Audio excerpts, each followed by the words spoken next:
Então, nós estávamos aqui lendo a grande síntese, no capítulo 43. Então, o futuro da ciência reside no mundo mais sutil do imponderável. Se não levares para a pesquisa científica esse estado de espírito, que nasce apenas de uma grande paixão pura e desinteressada, jamais avançareis um passo. Essa atitude de vosso eu é fundamental, porque é lei que, onde falta sinceridade de intenções e impulso de fé, as portas do conhecimento se fecham. O mistério tem suas defesas e suas resistências, e somente um estado de vibração intensa pode ter força de superá-las. A verdade só responde a um apelo desesperado de uma grande alma que invoca a luz para o bem. Para quem olha o ávido e curioso, o olhar esbaça-se e as portas do conhecimento permanecem trancadas. A lei, mais sábia que vós, não admite no templo os incapazes e os imaturos. O conhecimento, arma poderosíssima, só é concedido a quem saiba fazer bom uso dele. Parar aqui um pouquinho, né? Só para a gente comentar. Isso eu estava justamente nesses dias aí pensando sobre, dentro da academia, dentro da universidade, é muito comum as pessoas não levantarem a hipótese do átomo, do espírito, né? E isso é curioso porque, como que eu diria, quando a gente pergunta para eles como é que o sentimento, como é que as ideias brotam, eles colocam, não, são devido às sinapses nervosas, às sinapses no cérebro, devido a um hormônio X, devido a uma proteína Y, né? O Silvio deve saber exatamente o que eu estou falando, né? E aí fala assim, mas e a consciência? E o espírito? Não precisa. Mas como é que você explica isso? Eu não explico. Então, nós temos um modelo que explica isso, que responde essas perguntas, né? De forma consistente, né? Não responde tudo, mas responde muito mais do que o seu não modelo responde. Não, mas eu não acredito nisso, isso é fantasia. Mas aí o sujeito que pensa desse jeito não é diferente, né? Não é diferente do... Ué, aconteceu alguma coisa aqui no meu... Você só saiu o vídeo, mas você está com outro vídeo. A gente está te vendo. Mas eu me perdi aqui, cadê ele? Será que eu saí fora? Pois tem depois eu posso procurar para vocês, eu acho, não sei se eu já falei aqui, um texto que fala assim, tá vendo esse dedo? A importância desse dedo. Ele cutuca, ele apoia, ele aponta um dedo, né? Arranca-o fora. Mesmo assim, eu sou inteiro. Quer dizer, eu não sou esse dedo, eu não sou a matéria. Quando na academia se fica na matéria, um pouquinho antes, Pedro Baldi vai falar de dissecar, né? Que você disseca um corpo humano, uma árvore, um vegetal, um animal para estudo, você só vê ali a matéria, você não vê o que move essa matéria. Né? Pedro Baldi fala isso anteriormente. Então, mas o que eu vejo também, que eu vejo e sinto, que a humanidade ela vem sensibilizando mais, viu, Paulo? Inclusive Sim. no meio da academia. Sim, com certeza. Não, você tem ideia que aonde eu e o Ismael trabalhamos, aqui no campus de Planaltina, aqui em Brasília, de 8 físicos, 6 são espiritualistas. Aí, ó. Mas... E os outros 2 vivem colados com vocês, né? Mas isso é realmente bem curioso, né? Porque da mesma forma que grande parte da humanidade não acredita que possa existir espíritos, mesmo as pessoas nessa fração da humanidade que acredita em algo a mais, ela tem uma dificuldade imensa de acreditar que existam espíritos fora da Terra. Então a coisa continua sendo limitada, porque mesmo quem acredita tem dificuldade de aceitar que extraterrestres, né, como se é dito, na verdade, são espíritos que vivem em outros planetas, né? E da mesma forma que se discute, né, pô, você não vai acreditar que só tem vida na Terra. É a mesma coisa, você não pode acreditar que só existem espíritos em volta da Terra. Tem bilhões de planetas no universo. Sim. Isso é curiosíssimo, né? No meio espírita, quando eu faço esse discurso aí, né, que mais de 50% da população da Terra hoje é a primeira encarnação na Terra. Então, hoje nós somos mais de 8 bilhões de pessoas. E há 100 anos atrás a gente não era 2 bilhões ainda. De onde vieram esses 6 bilhões? É tudo de fora, né? Primeira encarnação. Qual é o problema de ser a primeira encarnação? Qual o problema de ser a vida passada? Eu nasci na China, eu nasci em Arcturus, ou nasci do outro lado da galáxia? Não faz diferença nenhuma. Para o espírito não faz diferença nenhuma. Isso é curioso. Mas a pessoa, aí quando eu falo esses números, a pessoa fala assim, mas isso é muito confuso. Eu falei, não é confuso, é número, não cabe. Qual o problema? Diga de Jair.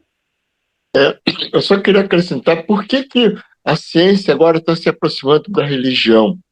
Porque o espiritismo, existe um método, como a ciência existe um método. Entendeu? Então, quando os espíritos, por exemplo, o próprio Lancelin, o próprio Pedro Baldi, que eu já estava vendo alguma coisa sobre, lendo alguma coisa sobre ele vai apontando, por isso são reminiscências do seu ego, do que está no seu subconsciente, que próprio aí tem que surgir o Freud, entendeu? E outros seres, e outras doutrinas que favorecem essa aproximação da ciência com a religião, que antigamente era geração espontânea, de milagres, sabe? Aquelas coisas inexplicáveis. Se era inexplicável, eu faço das ciências. Isso é racional. A partir do momento que você começa a ter um racionalismo, pronto, começa a ter aproximação. É isso que eu vejo. Mas o problema todo... Pode ser. O problema todo é que boa parte da academia quer coisas que seja mensurável, que possa medir. Como o processo de medida é ainda físico, né? Como é que você vai medir algo que não é físico? Aí o sujeito, para ser, como se diz assim, delírio da mente, ou algo que seja real, que é o espírito, o sujeito não tem como medir ainda, porque não é uma medida física, que você possa registrar fisicamente, porque não é uma coisa física, né? E aí o sujeito, para não se sentir desconfortável, prefiro negar, né? Prefiro fechar os olhos do que você ter que se modificar internamente. É muito complicado, é muito difícil, mas o mundo inteiro está sofrendo uma modificação muito intensa nesse sentido, né? Obviamente que tem um embate, né? Tem um outro lado que não quer, aí você começa a ter um atrito maior. Mas hoje é muito mais fácil falar da consciência, é muito mais fácil falar da espiritualidade, é muito mais fácil falar de reencarnação, é muito mais... as pessoas aceitam com muito maior facilidade, né?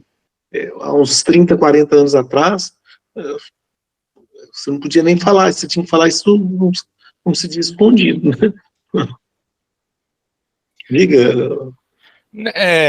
O Jair, isso faz parte de todo esse processo, como o Paulo estava dizendo, essa aproximação, embora ela seja ainda muito lenta, ela vai acontecendo inevitavelmente.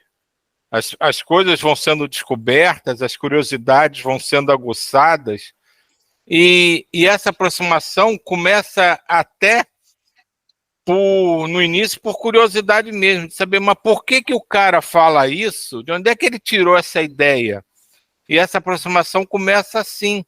E à medida que você vai se aproximando, vai ouvindo, vai analisando, você começa a, como se diz, levantar a ponta do véu e começa a se interessar. Então, tudo isso, essa aproximação, faz parte de todo esse processo de transição. Daqui a sei lá quantos anos, né, milhares, milhões, né, a gente espera que seja o mínimo possível, mas a gente não tem ideia. Todo mundo vai estar com uma consciência totalmente diferente do que tem agora, inclusive nós. A gente tem um monte de crença e verdade que depois a gente vê que vai ver no futuro que não valem absolutamente nada, que era totalmente uma visão enganada que a gente tinha. Mas esse processo vai envolvendo todo mundo. E cada um no seu setor de pensamento vai desenvolvendo de uma forma e vai se aproximando, e tudo isso vai se congregando. Essa grande massa de mentes vai em algum dia se amalgamar e ter um pensamento único. E para isso começa com essa aproximação. Amém. Na lei, nenhuma desordem é permitida e os inferiores não são admitidos para trazer perturbação com sua inconsciência fora do seu campo.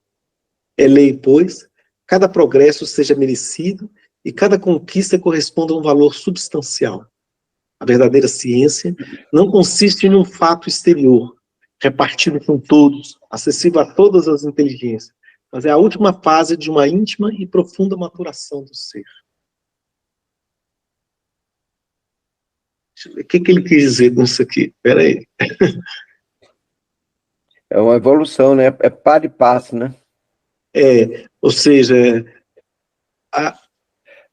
não está no exterior, começa no interior, né? Isso, a questão de que na busca de entender o mundo que a gente vive, existem dois caminhos, um caminho externo e um caminho interno, né? Isso na visão dos povos orientais, isso é muito comum, né? O Ocidente procurou muito essa busca exterior, e o Oriente buscou muito essa busca interior. E é claro que se ao você conhecer o universo, o mundo como um todo, você conhece a si mesmo.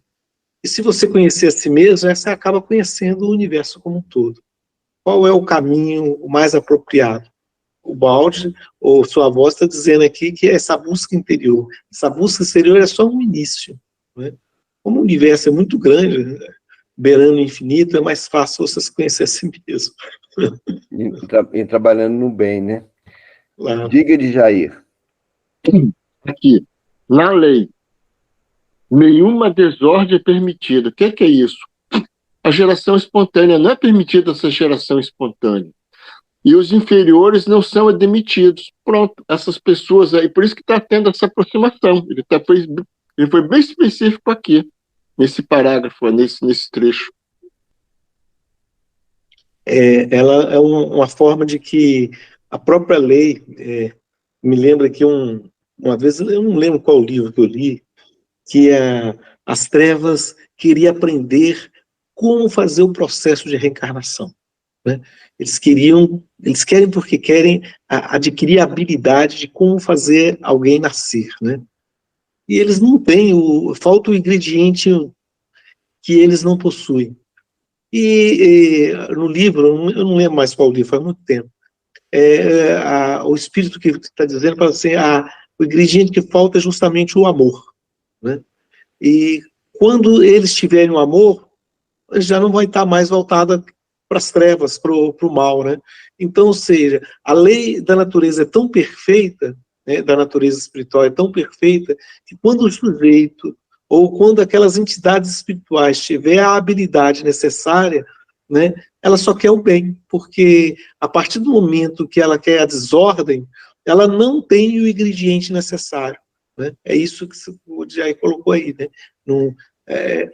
Tá fora, né? Então, ou seja, é a mesma coisa quando o ódio, ele prende mais do que o amor, porque o ódio, ele faz aqueles halos, né, de escravidão, pode-se dizer assim, e você só vai conseguir retirar o ódio um com o outro quando você tiver amor um pelo outro.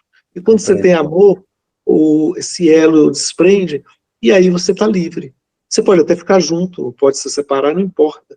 Mas a lei é tão bacana que é só através do amor que você se liberta e pode alçar voos, né? E isso é muito interessante. Não, mas não, eu não perdoo. Ok, no problem. Você só vai ser livre quando você quebrar esses grilhões, né? E é essa que está a beleza, que quando você, e a partir do momento que você ama, você não deseja mais o mal, então você está livre, né? Enquanto você desejar o mal, você está preso. Você Aí não está a tem como alçar sabedoria voos. da oração de São Francisco, né? Sim, Eu vou fazer que eu procure mais compreender que ser compreendido. Na hora que você compreende o outro, você não precisa aceitar, nem querer entender o intelecto. Compreende o outro, e aceita o outro, pronto. Aí acabou o ódio, acabou tudo, tu só tem paz e amor, como diz o outro, né? Não sei se foi nesse livro que você leu, Paulo, mas tem um livro, Senhores das Trevas, do Robson Pinheiro, que tem um capítulo que ele descreve exatamente isso. Os laboratórios das trevas tentando desenvolver o seu processo reencarnatório, mas que eles não têm capacidade de fazer isso. E só relembrando aquela frase que o Djair ressaltou, né, que não é aceito bagunça, os inferiores não vão poder estar ali, Nenhuma isso faz desordem parte do próprio processo de transição. Porque quando ele termina, o que acontece com os espíritos que não se adequam ao novo mundo? Eles são degradados. Eles vão para um outro mundo que tem as condições para que eles ainda permanecem. É o que aconteceu com Capela, o que aconteceram com muitos dos espíritos de outros orbes que vieram para a Terra, e o que vai acontecer com alguns dos espíritos que estão aqui na Terra quando esse processo terminar.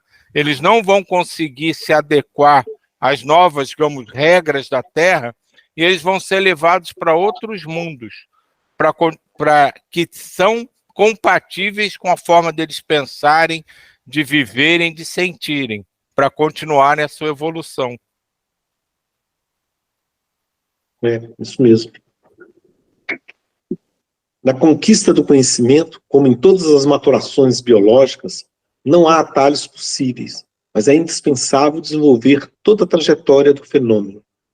Deveis admitir que o universo existe perfeito e assim funciona há muito tempo, independente de vosso conhecimento, que nada cria e nada desloca, senão vossa posição.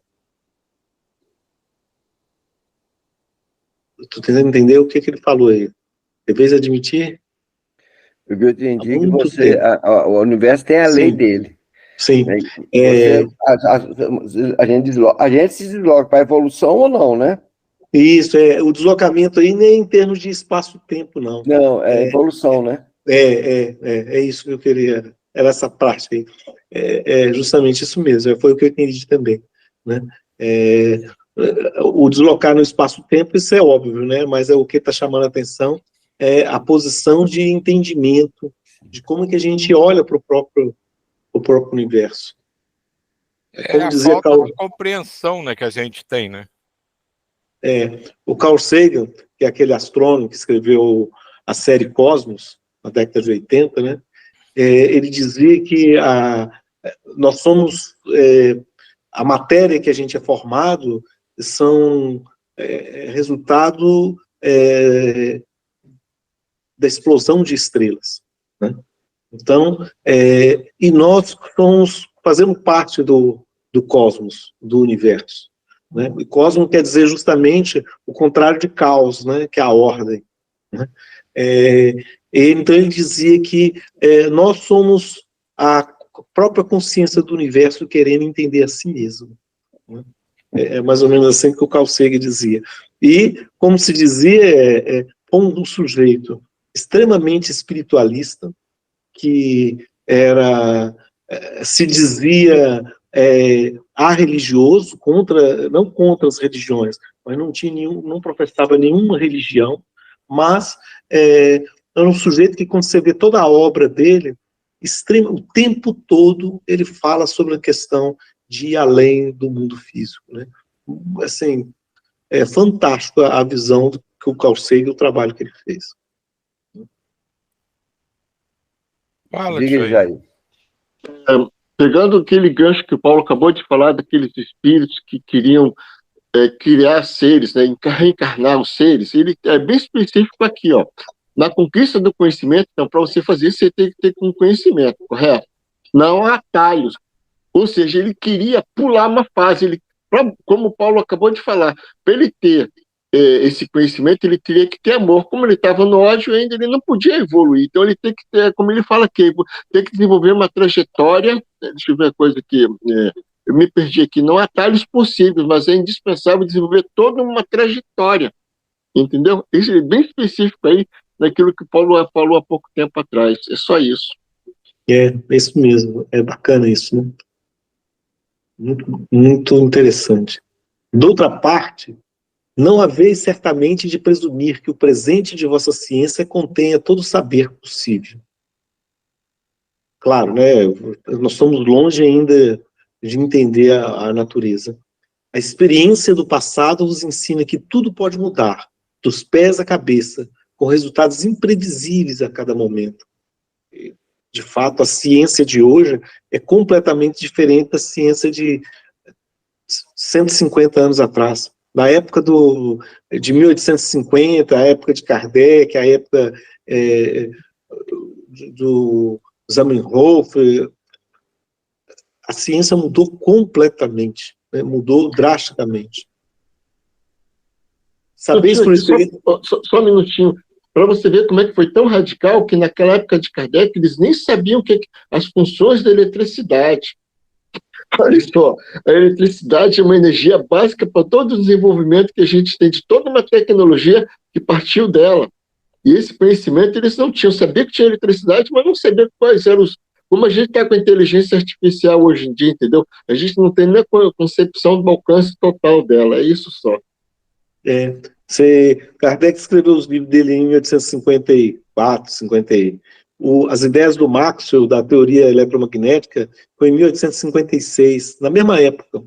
Né? Na mesma época. Só que ela só foi confirmada em 1889, né? Quase que 30 anos depois. E no ano de 1900 estava extremamente consolidada com os rádios, com os teléfonos sem fio, o telefone. Então, ou seja, foi extremamente rápido. Você dominou a teoria eletromagnética, em 50 anos ela estava extremamente consolidada. Mas, 50 anos depois, em 1900, já não conseguia responder à estrutura atômica. Você teve que criar toda uma teoria física diferente, que é a quântica, né? Que poucos entendem exatamente como que funciona.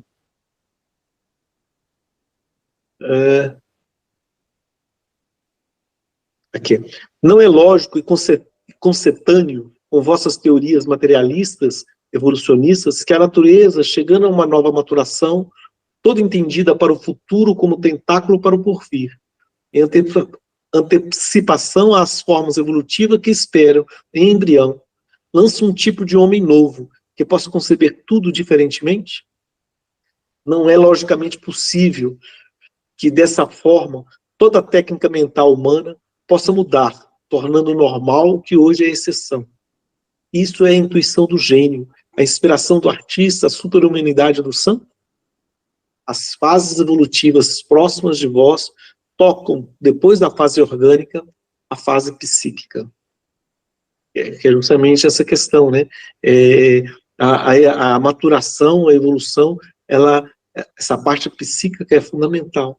Como vês, as novas concepções dessa síntese, mesmo para a mentalidade dos céticos e dos materialistas, apresentam com todos os caracteres da racionalidade e terão de ser reconhecidas como aceitáveis, pelo menos como hipótese de trabalho. Você vê que o Bauer foi em 32, ainda não deu 100 anos ainda, 90 anos atrás, essas ideias. E se você for ver as ideias de Copérnico, levaram quase 200 anos, né? Foi em 1530, só em 1610 que Galileu inventou o telescópio, e só em 1680 1690 é que as ideias do Newton começaram a vingar.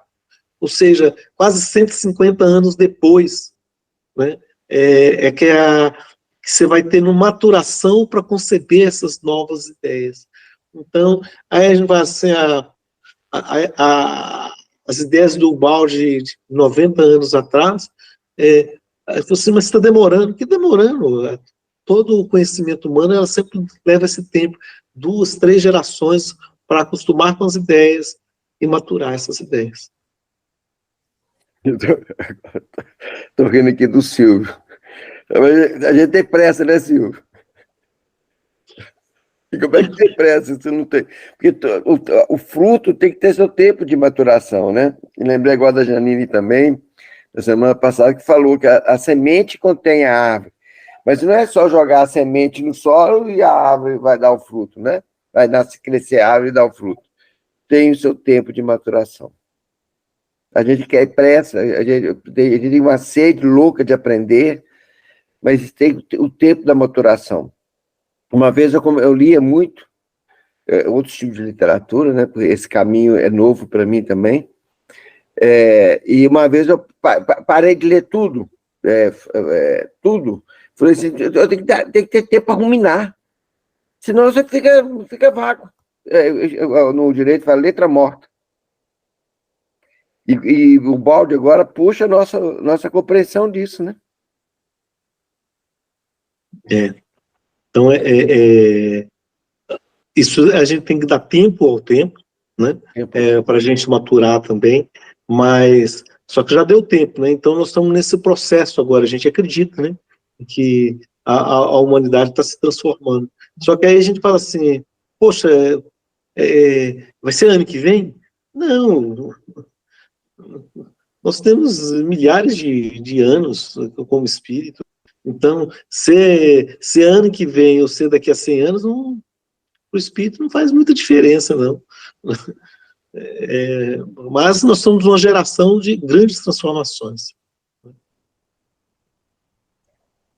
Bom, já deu tempo, né?